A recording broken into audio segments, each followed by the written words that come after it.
You have felt it before, even if you have never admitted it, because for a split second, while standing on a high place, your brain whispered a thought that shocked you so deeply, you immediately pulled back and asked yourself what kind of person could even think something like that. The thought was not sadness, it was not despair, it was not a desire to die. It was a sudden, intrusive impulse that felt alien, fast, and completely disconnected from how you actually feel about your life. That moment is known as the call of the void, and what makes it terrifying is not the urge itself, but how misunderstood it is. Most people assume it means something is wrong with them. Some fear it means they secretly want to die. Others panic because the thought feels involuntary, as if their mind briefly betrayed them. But the truth is far stranger and far more revealing about how your brain keeps you alive. The call of the void is not a death wish. It is a survival signal misinterpreted by consciousness. Your brain evolved long before logic, language, or morality, and it still runs ancient threat detection systems that operate faster than thought. When you stand near a cliff, balcony, speeding traffic, or train platform, your brain instantly calculates risk. It does not ask how you feel. It does not check your mental health. It does not consult your goals or values. It fires a rapid command meant to protect you. That command is, move away from danger now. But here is where things go wrong. Your conscious mind receives the command without the context. Instead of feeling, step back, you become aware of the action being prevented. The brain flashes the image of jumping, not because it wants you to do it, but because it wants you to not do it. The visualization is the warning. The shock is the brake. The fear is the proof that the system worked. This is why the impulse is often followed by immediate recoil. Your body reacts before you can even form a sentence. Your heart rate jumps. Your muscles tense. Your attention snaps back to safety. Then your rational mind arrives late and panics about what just happened. You replay the thought. You judge it. You attach meaning to it. And that is where misunderstanding begins. Humans are meaning-making machines. When something intense happens internally, we assume it must reveal a hidden truth about who we are. But the call of the void is not a desire. It is a reflex. It appears more often in people who are actually more cautious, more self-aware, and more sensitive to risk. Research shows that individuals with higher anxiety sensitivity are more likely to experience it. That does not mean they are suicidal. It means their threat detection system is finely tuned. Their brain scans environments aggressively for danger. The stronger the signal, the louder the warning. This is why the urge often feels vivid and disturbing. The brain uses intensity to ensure compliance. It does not whisper when survival is involved. The problem is that consciousness mistakes intensity for intention. We assume that if a thought feels strong, it must be meaningful. But the brain does not care about meaning. It cares about outcomes. It shows you the worst possible scenario so you will avoid it. This same mechanism explains why people briefly imagine swerving into oncoming traffic or dropping a baby they are holding. The thought horrifies them precisely because they would never do it. The horror is the safeguard. The brain is saying, this is what not to do. The call of the void becomes more noticeable when attention turns inward.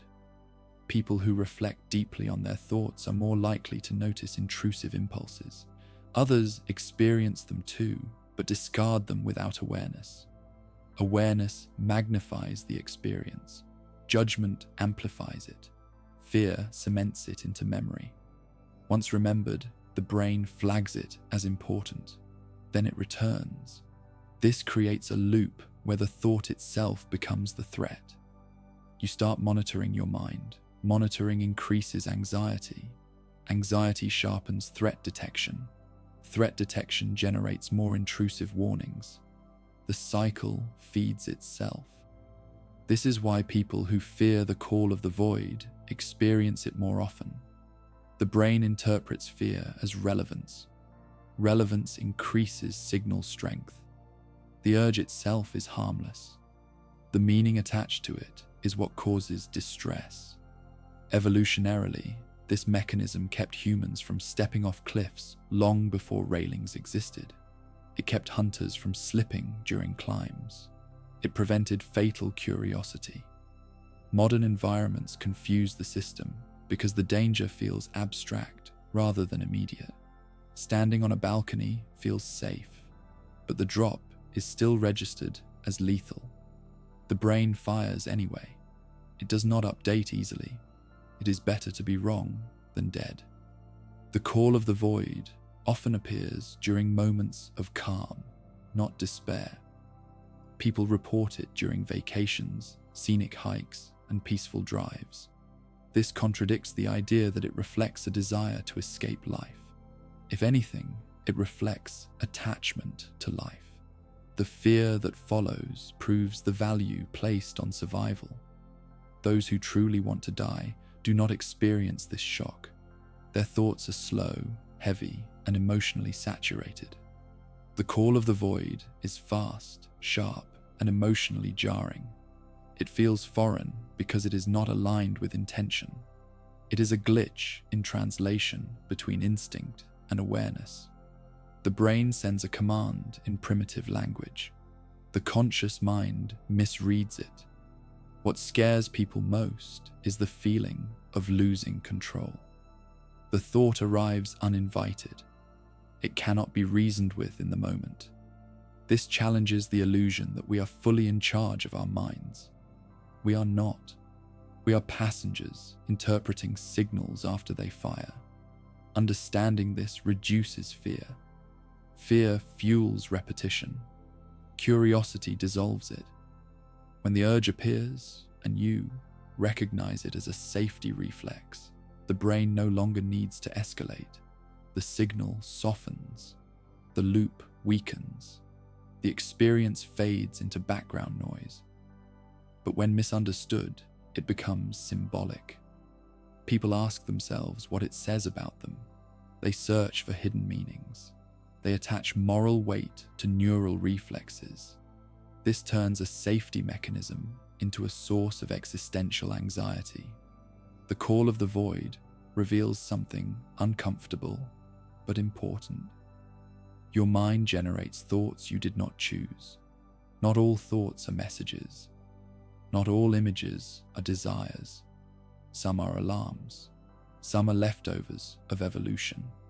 Some are mental muscle twitches. The danger is not the thought.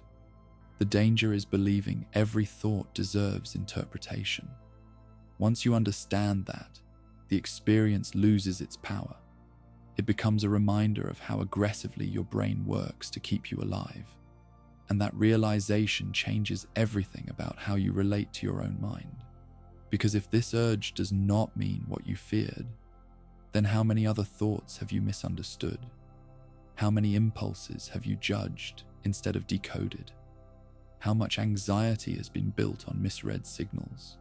That question opens a deeper layer of understanding, because the call of the void is only one example of how consciousness confuses protection with danger, and what happens when that confusion spreads beyond cliffs and heights is where things become far more personal. That is where the real psychological story begins. To understand why the call of the void feels so personal, you have to understand how the brain distinguishes between thoughts that matter and thoughts that can be ignored. The brain does not tag thoughts as good or bad. It tags them as relevant or irrelevant. Relevance is determined by emotional charge.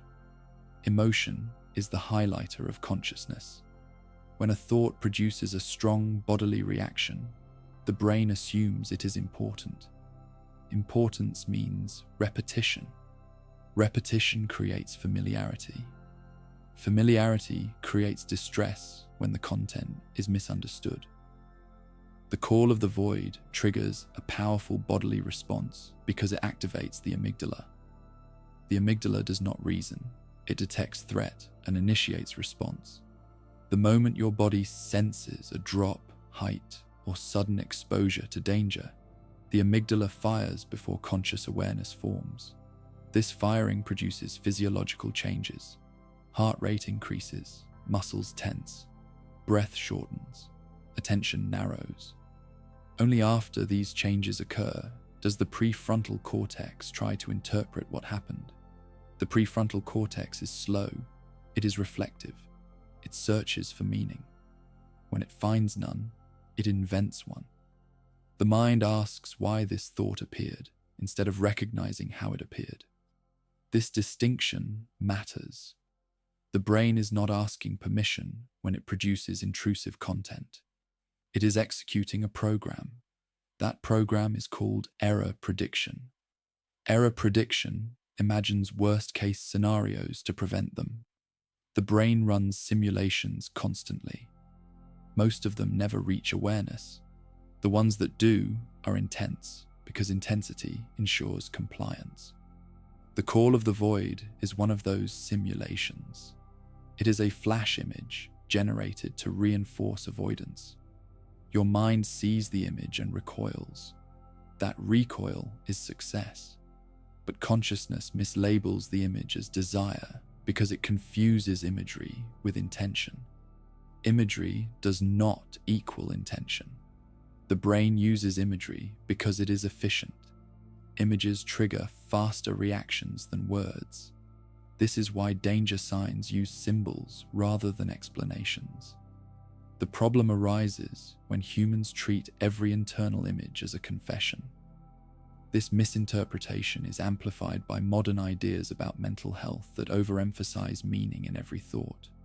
Not every thought is symbolic.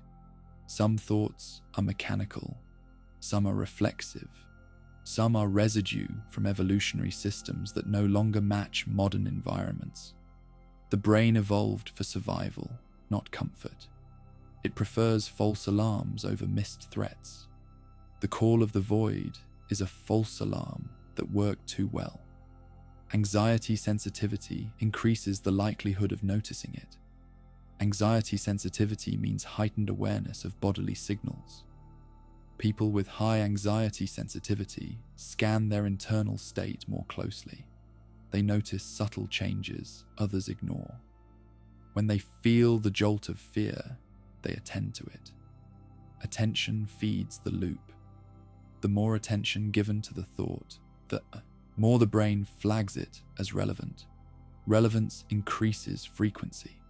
Frequency increases distress. Distress increases monitoring. The cycle tightens. This is why people who fear the call of the void report it more often. They are not becoming more dangerous. They are becoming more observant. The brain is not pushing them toward harm. It is responding to perceived importance. The irony is that the fear of losing control is what sustains the illusion of danger. Control is not how the mind works. The mind works through influence, not command. Trying to suppress the thought increases its salience. This is known as the rebound effect. Suppression tells the brain the thought is dangerous. Danger increases priority. Priority increases recurrence. Acceptance reduces priority. When the thought is allowed without interpretation, it loses charge. This does not mean acting on it. It means recognizing it as a signal rather than a desire. The brain relaxes when it is understood. Understanding signals safety. Safety dampens threat response. The call of the void also reveals how fragile the sense of agency truly is. People assume they consciously generate their thoughts. In reality, thoughts arise before awareness. Consciousness receives them like notifications. This realization unsettles many people. If thoughts are not chosen, then identity feels less stable. The idea that the mind could produce something shocking without consent threatens self-image. But this discomfort is a product of misunderstanding cognition. The brain produces far more content than consciousness can manage. Most of it is filtered out. Intrusive thoughts are filter failures, not moral signals. The filter prioritizes emotional intensity. Fear slips through easily. This is adaptive. Fear demands attention. But attention does not require agreement. The brain does not distinguish between notice this and do this. That distinction belongs to executive control. Executive control evaluates action, not imagery. People who experience the call of the void have intact executive control. That is why they do not act. The urge is not an urge to move. It is an urge to avoid. The brain shows you the edge, so you will step back from it. This misinterpretation becomes especially powerful in cultures that treat thoughts as revelations of truth. If you believe thoughts define you, intrusive thoughts feel damning. If you understand thoughts as events, they feel neutral. The difference between those two interpretations determines whether the experience causes anxiety or passes unnoticed. The call of the void also intersects with curiosity. Humans are curious about limits. The brain simulates extremes to understand boundaries. Standing near danger activates both caution and curiosity. The mind briefly imagines the forbidden action. Then it recoils. This sequence reinforces learning. Learning requires contrast. The simulation teaches without requiring action. This is efficient and safe. The danger arises only when the simulation is taken literally. People often report that the thought feels sudden and sharp, not emotional or narrative-driven. This is a clue to its origin. True desires unfold slowly and emotionally. They are accompanied by planning and longing. The call of the void lacks these features. It is abrupt. It is contentless. It vanishes as quickly as it appears. Its emotional aftermath comes from interpretation, not from the thought itself. The mind then replays the event. Replaying strengthens memory. Memory increases availability. Availability increases anxiety. The cycle repeats. This pattern mirrors other intrusive thought phenomena. People fear thoughts of harming loved ones precisely because they love them. The brain produces the image to reinforce protection. The person panics because they misread it.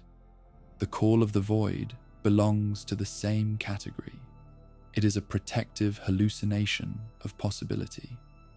The brain shows what could happen, so it will not happen. The fear you feel afterward is evidence of attachment to life. People who truly want to die do not experience this kind of shock. Their thoughts are not intrusive. They are ruminative. They are consistent. They are emotionally heavy rather than startling. The call of the void is startling because it contradicts desire. Contradiction triggers alarm. Alarm creates memory. Memory creates fear of recurrence. Fear of recurrence fuels vigilance. Vigilance keeps the system active. Understanding interrupts the loop. When you recognize the thought as a safety signal, the brain no longer needs to amplify it. Amplification is costly. The brain conserves energy. When the message is received, the signal fades. But if the message is misunderstood, the brain repeats it louder. This is not punishment. It is persistence. The mind repeats what it believes has not been acknowledged. This is why reassurance works better than suppression. Reassurance tells the brain the warning was heard. Once heard, it can stand down. The call of the void exposes a deeper truth about mental life. Your mind is not a narrator telling you who you are. It is a system managing risk. Sometimes that management feels strange. Sometimes it feels intrusive. But it is rarely malicious. Most distress comes not from thoughts themselves, but from the stories built around them. When those stories collapse, the thoughts lose their grip. This realization shifts how you relate to your inner world. You stop asking what a thought says about you. You start asking what function it serves. Function replaces judgment. Judgment fuels anxiety. Function dissolves it. The call of the void is not a secret desire. It is an exposed mechanism. And once you see it as such, a new question emerges. If the brain can generate such convincing false signals to protect you, then how many other fears in your life are misread, warnings rather than truths? How many urges, doubts, and anxieties are signals trying to keep you safe in outdated ways? That question does not just change how you understand this experience, it changes how you understand fear itself. And that understanding leads directly into the final layer of this phenomenon. Because once fear loses its authority, something else becomes visible underneath it. That is where the real psychological shift occurs. When fear loses its authority, what replaces it is not confidence, but clarity. Clarity feels quieter than certainty. It does not shout. It does not rush. It observes. This shift is subtle but profound because it changes how the brain relates to its own signals. Instead of reacting to every intense thought as a command, the mind begins to treat them as data. Data can be examined without obedience. This is where the call of the void stops being frightening and starts being informative. The thought still appears occasionally because the brain still runs its safety simulations, but the meaning attached to it dissolves. Without meaning, intensity fades faster. The nervous system no longer escalates. The loop breaks. Breaking the loop does not require suppressing fear. It requires understanding it. Fear evolved to protect, not to explain itself. When you supply the explanation, fear steps aside. This is why education reduces anxiety more effectively than reassurance. Reassurance calms temporarily. Understanding restructures permanently. Once the brain understands that the signal has been correctly interpreted, it stops repeating it. This is not a conscious decision. It is a regulatory adjustment. The amygdala reduces output when it detects safety. Safety here is not the absence of danger. It is the presence of comprehension. The call of the void teaches an uncomfortable lesson about control. You are not meant to control your thoughts. You are meant to interpret them accurately. Control implies force. Interpretation implies relationship. A forceful relationship with the mind creates resistance. A relational approach creates cooperation. When people try to control intrusive thoughts, they increase internal conflict. Conflict keeps the nervous system alert. Alertness sustains anxiety. Anxiety sharpens intrusive imagery. The cycle continues. But when the relationship changes, the system recalibrates. Thoughts lose their emotional leverage. They become transient events rather than verdicts. This does not numb the mind, it frees it. The call of the void also reveals how deeply humans fear uncertainty. The thought itself is brief. The uncertainty about what it means is what lingers. Humans prefer painful certainty over ambiguous safety. This preference explains why people cling to catastrophic interpretations. A dark meaning feels more tolerable than no meaning at all. But the brain does not require meaning to function. It requires prediction. Once prediction is accurate, meaning becomes optional. The call of the void stops predicting danger once you stop mislabeling the signal. This experience also reframes how people think about mental health. Not every disturbing thought is a symptom. Not every fear is pathological. Some are evolutionary artifacts functioning as designed. Pathology arises when interpretation distorts function.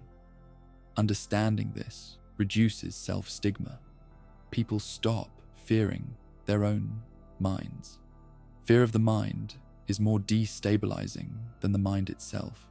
When you fear your thoughts, you become hypervigilant. Hypervigilance increases mental noise. Noise feels chaotic. Chaos feels unsafe. The mind then produces more warnings. The cycle accelerates. Breaking this cycle restores internal trust. Trust does not mean believing every thought. It means trusting the system's intent. The brain is not trying to sabotage you. It is trying to keep you alive with imperfect tools. Modern life places ancient systems in unfamiliar contexts. Balconies, cliffs, trains, and highways trigger programs designed for predators and falls. The mismatch creates confusion. Confusion creates anxiety only when misunderstood. Once understood, the mismatch becomes neutral. People often report that after learning about the call of the void, the experience never fully returns. If it does, it feels distant. It lacks emotional punch. This is not because the brain stopped generating the signal. It is because the signal no longer reaches awareness with urgency.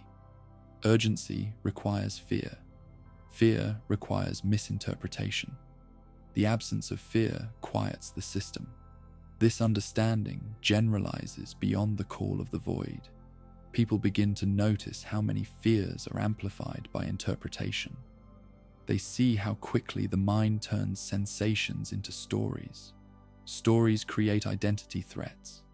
Identity threats provoke defense. Defense consumes energy. When stories loosen, energy returns. This is why people often feel calmer overall after resolving this phenomenon. They stop monitoring their minds for danger. Monitoring implies distrust. Distrust keeps the nervous system tense. Trust allows relaxation without recklessness. This trust is not blind. It is informed. It knows the mind produces noise as well as signal. Learning to distinguish between them is psychological maturity. The call of the void becomes a training ground for this skill. It teaches that intensity is not truth. Speed is not intention. Imagery is not desire. Thoughts are not confessions. Once these distinctions are internalized, mental resilience increases. Resilience does not mean fewer thoughts. It means fewer misinterpretations. The mind becomes a place you can inhabit rather than police. This reduces existential anxiety. Existential anxiety thrives on the idea that the mind reveals hidden darkness. When that belief dissolves, fear loses narrative power. The call of the void also highlights the role of compassion toward oneself. Self-compassion is not indulgence. It is accurate attribution. Blaming yourself for a reflex is inaccurate. Accuracy reduces shame. Shame fuels rumination. Rumination keeps the thought alive. Removing shame allows the experience to pass naturally. People who integrate this understanding often become less judgmental of others' thoughts as well. They recognize that minds are noisy systems. Judgment softens. Empathy increases. This creates psychological flexibility. Flexibility is the opposite of anxiety. Rigid interpretations break under pressure. Flexible understanding adapts. The final shift occurs when fear is no longer treated as an enemy. Fear becomes information. Information can be assessed without obedience. This does not make a person reckless. It makes them grounded. Grounded people respond rather than react. The call of the void no longer triggers panic. It triggers recognition. Recognition dissolves urgency. Urgency is what creates distress. Without urgency, the mind returns to baseline. This baseline is not empty. It is stable. Stability allows curiosity without fear. Curiosity asks how the mind works rather than what it means. This orientation transforms internal experience. The mind becomes an ecosystem rather than a courtroom.